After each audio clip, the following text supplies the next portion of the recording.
Well, the thing that makes it difficult for you to acknowledge non-physical is that the framework of your physical environment makes you want to assume that it's a similar framework, when consciousness is more fluid. And it also is helpful when you realize that you're really going to like this. If you've been listening to us for a little while, and if you heard us talking about how as you sift and sort through life that you launch these rockets that go into this vibrational reality. We call it the vortex. We wrote a whole book about this vibrational reality. So if you can acknowledge that you've been living a lot of life and you've been asking and asking and asking, and each time you ask, Source was there to answer what you were asking.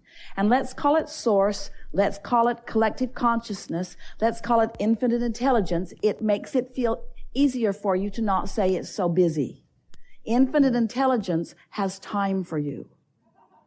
And you're not asking for everything that you want all at once anyway. So you're asking, and so it's answered. Once it's answered, it's held in this vibrational reality for you. So now the question isn't, does Archangel Michael or Abraham or Jerry or God or whoever the label is that you're utilizing as you are making your request, it's not about them then needing to stand by all the time. The request is made and the vibration is being held in that ready for you to receive form.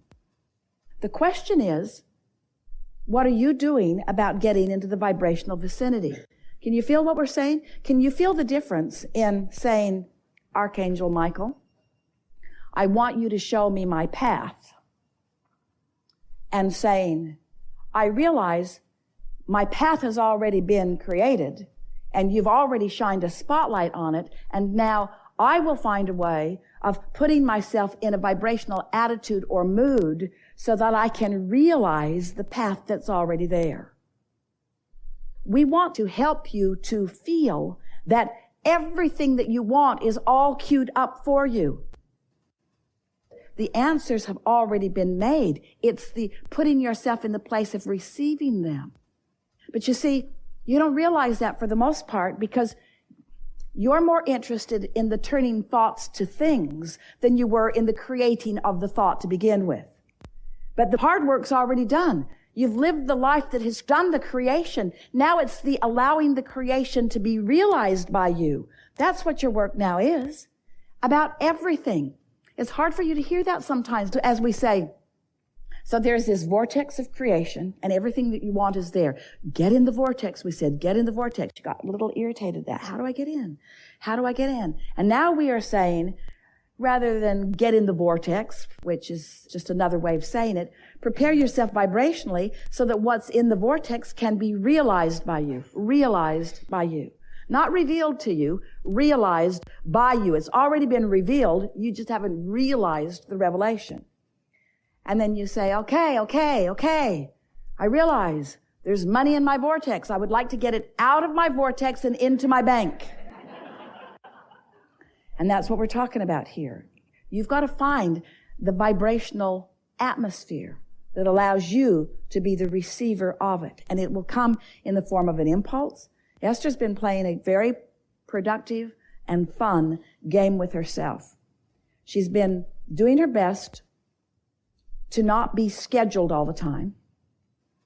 She's trying to leave as much of her life unscheduled as possible so that she can follow the impulse.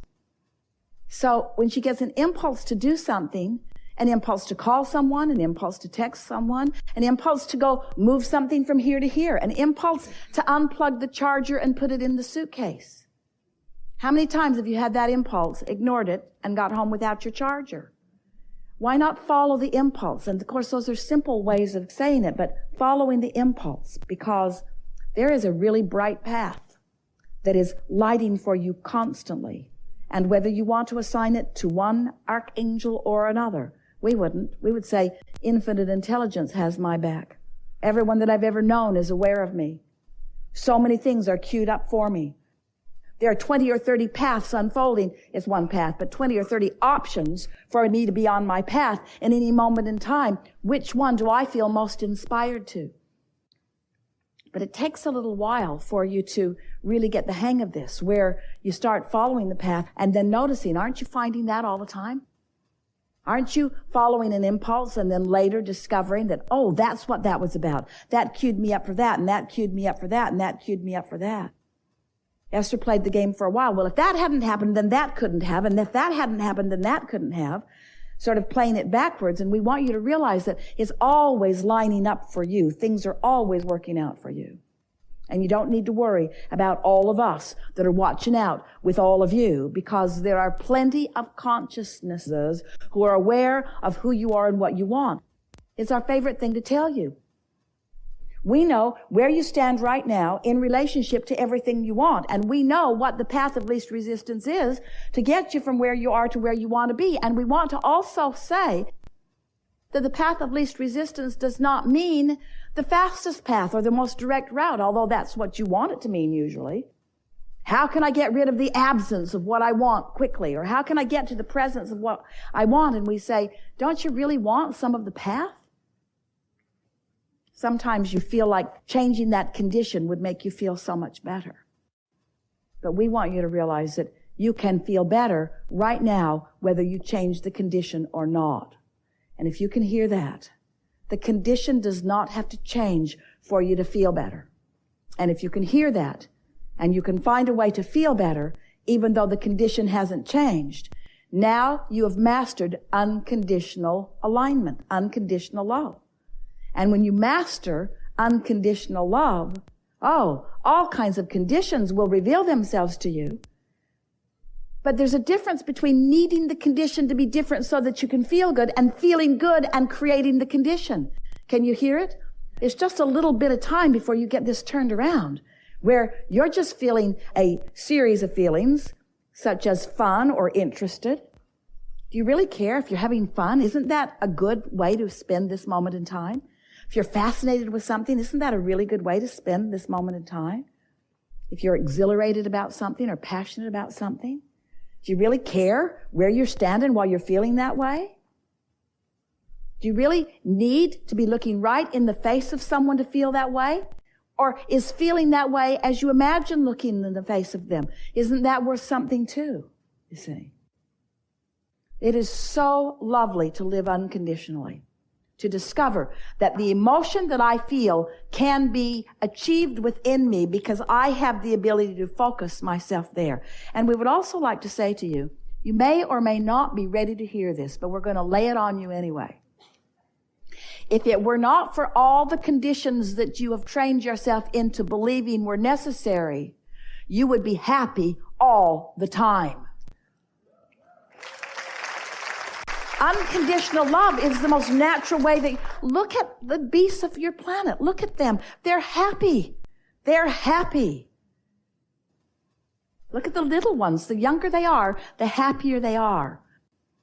Unless you start training them to believe that their happiness is dependent on this condition and this condition, then they'll turn into little monsters really fast.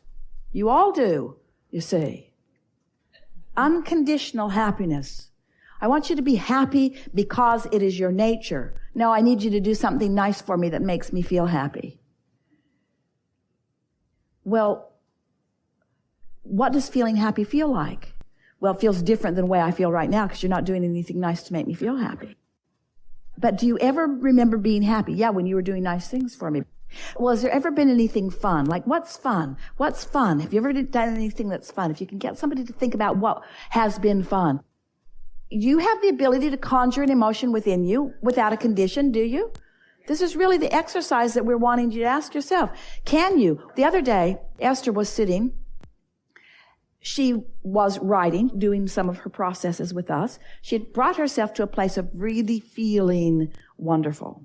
And then she looked out and she noticed these beautiful bronze cranes that an artist made that are on the rocks on the other side of her pool. And she was looking at them. They are so perfectly created that if you didn't know better, you would think that they were really two cranes just standing there for a minute. The color of them is perfect, the balance of them, the posture of them, their apparent relationship with one another. she just could barely take her eyes off of them for quite a while. She just enjoyed them. And then she was looking at the pool. The pool is a zero edge pool. So if you're standing on the edge of it, you might be actually standing in it because the water comes out over the first tile. And then it drops off into a water garden. And so it has this infinity edge. And Esther was looking at it and just appreciating the perfection of it.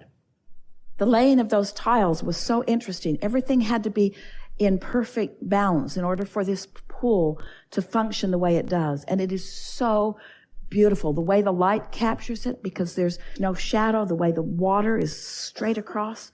She's looking at that and she's just devouring it. She can barely believe her good fortune at having something so beautiful right outside her door. And then she looked up and here these magnificent oak trees and a red cardinal in one and something over there. And then she said, Abraham, these are conditions that I'm focused upon. So am I having conditional love or unconditional love? And we said the difference is you found the love before the conditions came into your awareness. You weren't using the conditions to conjure the love. So the question is, are we asking you to find the condition that then generates the emotion? Or are we asking you to find the emotion in its purest form, because you can, in order to then get the momentum going to attract the other? We've said to you for a while, and we can see why there's some controversy within you about this, but we're going to work the bugs out of it for you.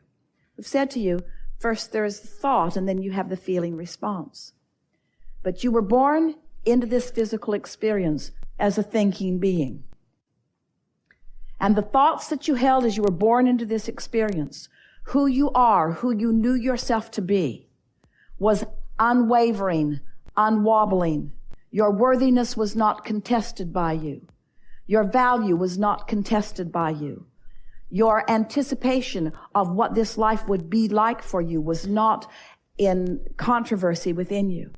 So you were born with this general sense of well-being, which for most has eroded as you have demanded that the conditions change so that you can have a feeling response to the condition. We know we have said this dozens of times already in the short time that we have been together. But the reason that we keep repeating it is because we want more than life itself for you, because it is life itself for you. We want you to embrace this idea of being unconditional in your alignment. Because once you get it, every condition in your life will rally to support the alignment that you've discovered in not needing the conditions to be there in order to find the alignment. Can you feel the circular reasoning in all this? I need that condition to change so that I can feel better. And then when I feel better, all conditions will be better. You can't get there from there. You cannot get there from there. I feel good here. And law of attraction will add momentum to that. And eventually, the momentum of that wobble freeness will evolve into conditions that will be wobble free. There. We almost said it the best that it could be said. There's wobble in all conditions. That's why you need unconditional love. So if you get unconditional love where there's no wobble, and you focus there because now you know how, then law of attraction will respond to that love which is wobble-free, and then the conditions that are generated by that wobble-free will be joyful conditions. Really good conversation. Yeah.